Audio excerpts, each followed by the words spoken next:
ఒకసారి ఒక ప్రొఫెసర్ తన తరగతి ముందు ఖాళీ జార్ పట్టుకుని నిలబడ్డారు. ఆ జార్లో పెద్ద రాళ్లు నింపి విద్యార్థులను అడిగారు, ఈ జార్ నిండిపోయిందా? విద్యార్థులు అవును అని సమాధానమిచ్చారు. తర్వాత ఆయన చిన్న రాళ్లను జార్లో వేసి పెద్ద రాళ్ల మధ్య ఖాళీ ప్రాంతాలను నింపారు. మళ్ళీ అడిగారు, ఇప్పుడు నిండిపోయిందా? విద్యార్థులు మరోసారి అవును అని సమాధానమిచ్చారు. చివరగా ఆయన జార్లో ఇసుక పోశారు, చిన్న రాళ్ల మధ్య ఉన్న ఖాళీలను నింపుతూ. మరి మూడవసారి ఆయన అడిగారు, ఇప్పుడు జార్ నిండిపోయిందా? విద్యార్థులు అంగీకరించారు. ఈ జార్ మీ జీవితానికి ప్రతీక. పెద్ద రాళ్లు మీ జీవితంలో ముఖ్యమైన విషయాలు, కుటుంబం, ఆరోగ్యం, సంబంధాలు. చిన్న రాళ్లు ఇతర ప్రాధాన్యత కలిగిన అంశాలు, ఉద్యోగం, అభిరుచులు, స్నేహాలు.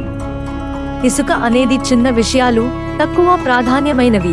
మీరు మొదట ఇసుకను జార్లో నింపితే పెద్ద విషయాల కోసం స్థలం ఉండదు.